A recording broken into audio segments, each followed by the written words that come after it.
Okay, I'm going to go through this vintage teen magazine.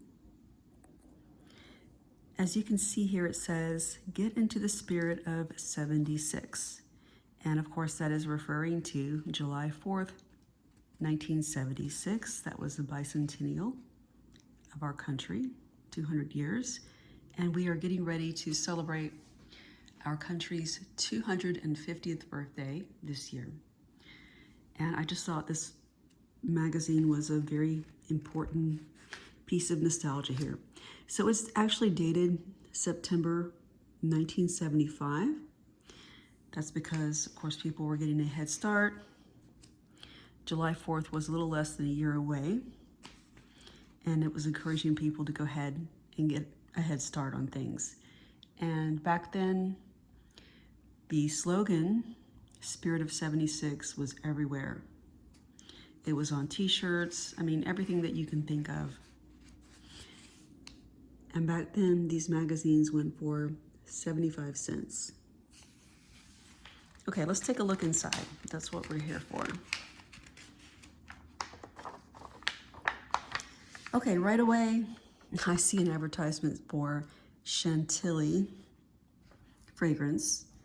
This is an old, I call it a drugstore fragrance. It wasn't sold in department stores, but I don't know if I've ever smelled this one before, but it was very popular. I think it came out in the 1940s, So it was a classic. Even in the 1970s, people were still wearing it. And it's still available today. Maybe one day I'll get a chance to smell it. But here it is, front and center in the magazine. One of the very first things you see when you open it. Let's just take a quick look here at what they have. Iron-on transfers for t-shirts. This features, I know that's the Rolling Stones, the mouth open there with the tongue hanging out, and some other things that I can't really make out. I think one of them says love.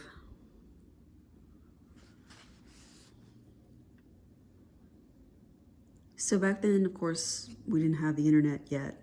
And if you wanted to order things like this that you found in magazines like Teen, you would have to probably, write a check, put it in the mail, and order it, and hopefully it would be delivered to you. Hopefully it wasn't a ripoff. Okay, I think most things were not a ripoff. It wouldn't have been in Teen magazine. They probably vetted whoever advertised in their magazine, I'm guessing. If you can lick a stamp, you can lick your weight problem. Okay. Agreement, something you would fill out, I guess, and mail in. Introducing Sunshine Harvest Shampoo. Never heard of that one. But if you look at the models in the advertisements and featured in the magazine, they're all very natural looking. They probably did some editing back then, which isn't, which would be different than what we do today. Of course, they didn't have computers, but you don't see a lot of heavy makeup. You don't see any contouring.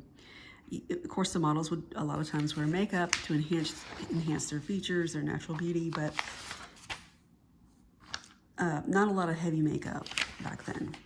And false eyelashes were really a mid to late 60s thing, maybe early 70s, but they did go out of style later in the decade of the 1970s. They were not always in style. People might wear them for special occasions, if you were in a beauty pageant or something, but for everyday use, no. Okay, I love this ad here. Sweet Earth presents the flowers of 1776, peony, what is that? Verbena and lavender, wild rose, columbine, and lilac. Sweet Earth. And these are cosmetics made by Coty. So what I said earlier rings true. You would see a lot of patriotic themed things everywhere. Advertisements, t-shirts, everything you can think of. Here's an ad for Levi's. Hair painting. I guess that's kind of like frosting. Well, highlights, okay, obviously. But I know they used to sell frosting kits in the 70s, 80s. I don't know if they make them anymore or not. Miss Teenage America. And, you know, I know we think of like mini skirts and halter tops and tube tops being popular in the 1970s, hot pants. But look how modest the models look. Just very natural, not a lot of makeup, natural beauty. And the clothing is pretty conservative. More conservative than some of us think today. Okay. Here is a $15 beauty kit that you could send away for mail, put a check in the mail, I guess. It says, get a lavish $15 beauty kit for only $1. So it's telling you to put your money or your check in the envelope. Yeah, back then you would send cash. I don't think you would write a check for $1. I don't know.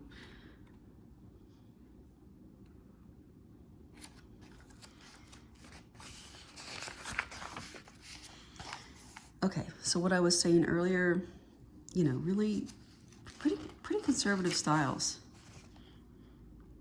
Okay, the wide leg pants were still a thing, though I would not really call these bell bottoms so much. I mean, well, these two are.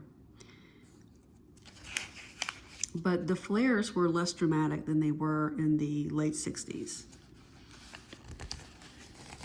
And there's a red, white, and blue scarf looking patriotic. Lip Smackers by Bonnie Bell, or yeah, Bonnie Bell. Those are still around. I think Bonnie Bell used to make cosmetics geared towards teens, but Bonnie Bell is not around anymore. I think another company probably bought the rights to make lip smackers and use that name. I'm not really sure. That's what I think happened. Okay, moving right along. Lots of ads here for Dr. Pepper. Guide to the Bicentennial. So see, it was really important. I mean, just more confirmation that it was a big deal. They thank God they're country girls. I guess this is about country music, an article about country music. Coping with acne the intelligent way. Country meets blues. Keepsake rings.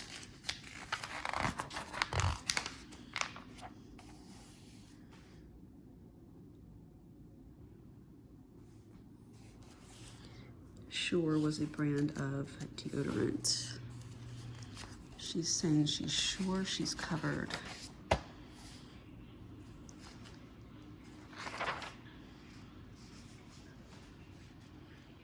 The Female Club, okay. And these are patches. Once again, you could put some money in the mail.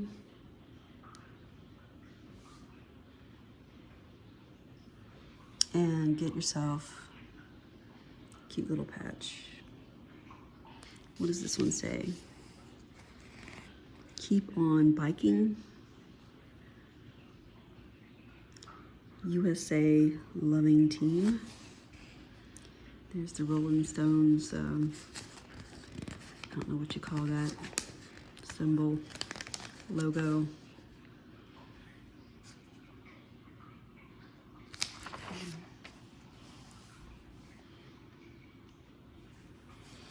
Gee, your hair smells terrific. That was a shampoo that was available back then. I mean, just look at the models. I mean, just really, the lady almost looks, I mean, sorry, almost like a teacher She's old enough to be a teacher, not a teenage student. Just not a lot of makeup. That's what I'm trying to emphasize. Very natural looking. Horoscopes, those were always a thing in magazines. And this is some kind of competition. They had art instruction schools. So I guess this was like a correspondence school. You could learn to be an artist. Just send your money in, I guess. I'm not going to bother to read all that. I just hated being flat-chested. So basically you could, I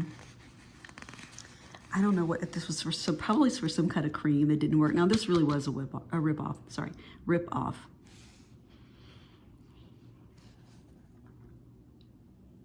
I'm sorry, I'm just trying to confirm whether this was some kind of cream that you would rub on. I don't think it's pills or anything. Mark Eden, San Francisco, California. Okay, let's just move right along.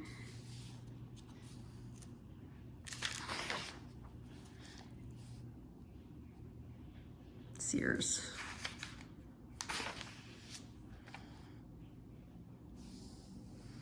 Discover winning looks.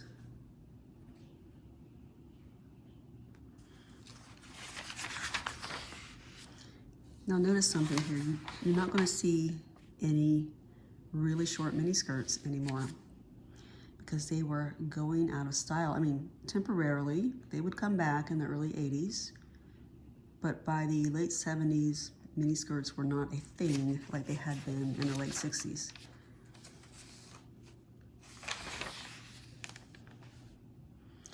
Longer skirts, at least down to the knees, or a little bit above the knee, but that's definitely not a micro mini. Longer skirts were coming back in style.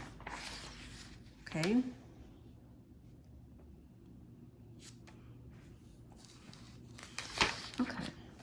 Okay, so here we get to these patriotic themed layout here. So patriotic. It's suggesting that you can make clothing in patriotic colors like red, white, and blue. I don't think these outfits look all that patriotic, but that's okay. It doesn't matter. Our American heritage. So I guess they just needed to write articles, silly articles like this, just to fill up space. But look, these are really, like I was saying earlier, natural looks, not a lot of makeup. Big hair was definitely not a thing in the 1970s, especially not the early to mid 70s, it wasn't.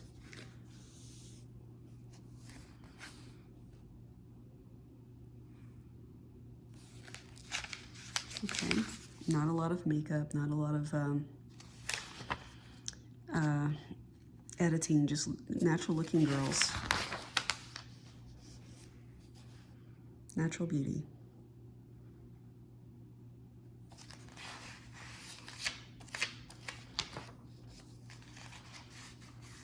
Step out in star-spangled style.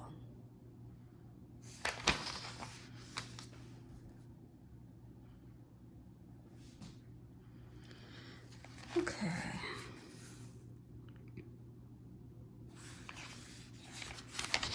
Let's move right along.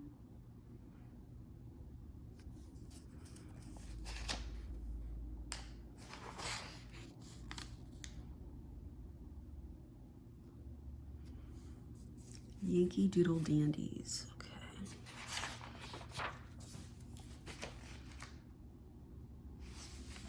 What's kind of disappointing is that they have black and white photography in this magazine and you can't really see what colors the dresses are.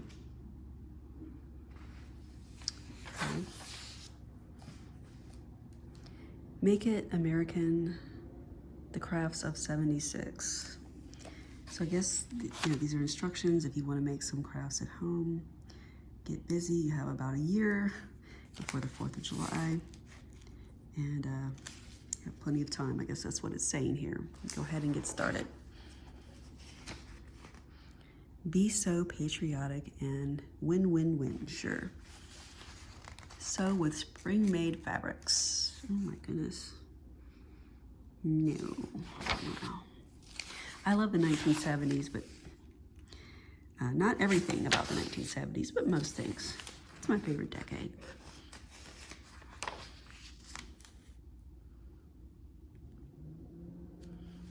Cook up some old-time flavorites. Okay, flavorites.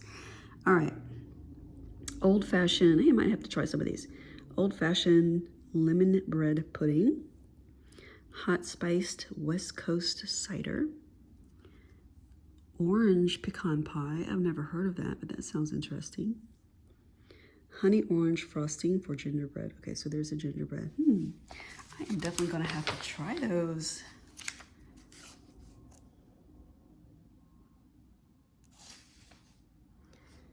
You can't be the most popular pattern without being the best. Simplicity. Okay. It's an advertisement for Simplicity Sewing Patterns.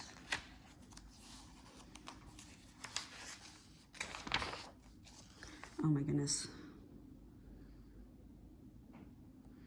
Sensational. So this is scented oil for $1, it says here. Here we go. More patriotic looks. There's the young lady on the cover. She's wearing those wide-legged pants. This is a patriotic looking suit. I'm not sure if too many people would have worn that back then. You know, it's just for the picture.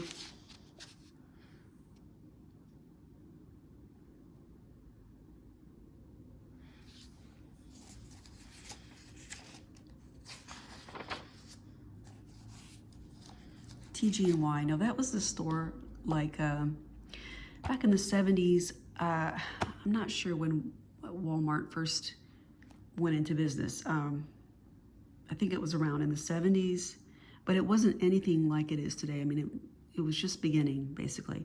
So there were other stores like Kmart, which I'm sure a lot of you are familiar with, you've heard of.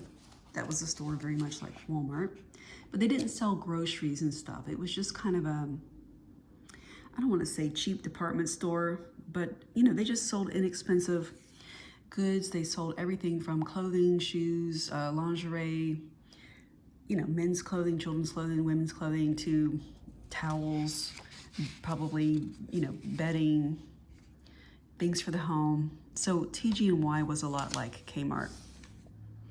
These stores didn't sell groceries like Walmart does today.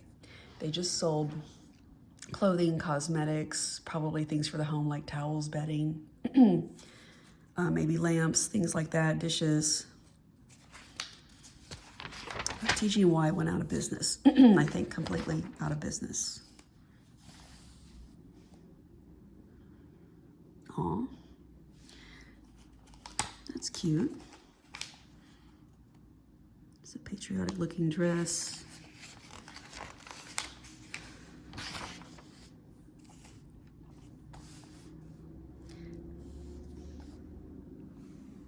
So this is an advertisement for fabrics.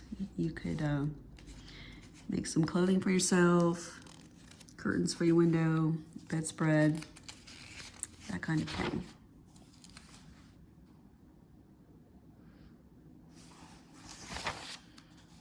Dear Seabreeze. Okay, I remember this product. I don't know if that's still around. I don't think so. It's an astringent to remove oil, dirt, and makeup. I'm the hot tamale kid, and I know you'll love me. So this is an ad for candies.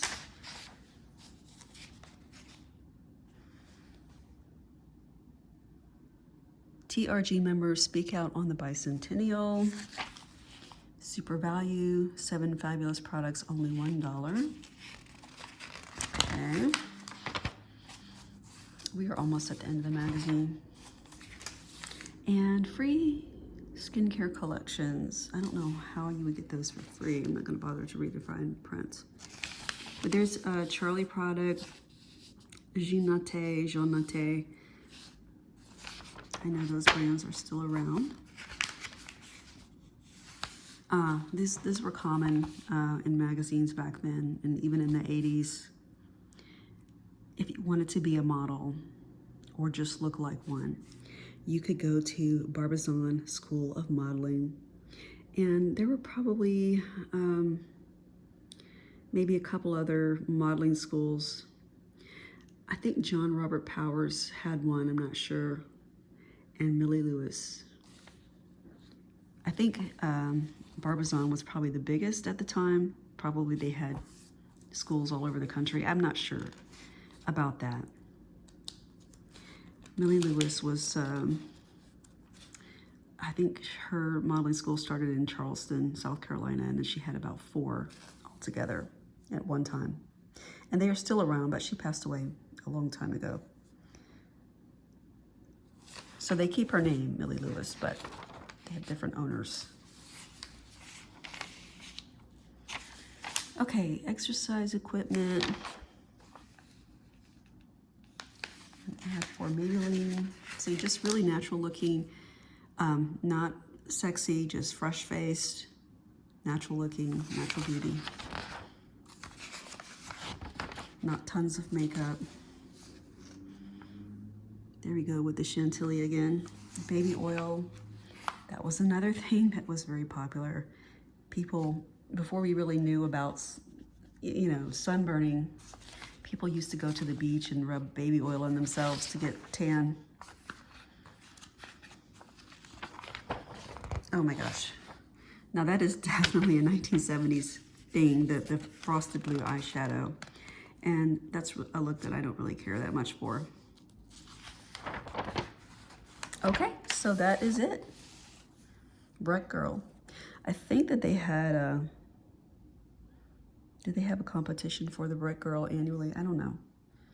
For some reason, I think so. But anyway, thank you guys. If you have made it through to the end, I appreciate you sticking around. I hope you enjoyed looking through this vintage 1970s teen magazine. And while you're here, if you haven't already subscribed to my channel, please consider doing so, because I do plan to upload more great content in the future.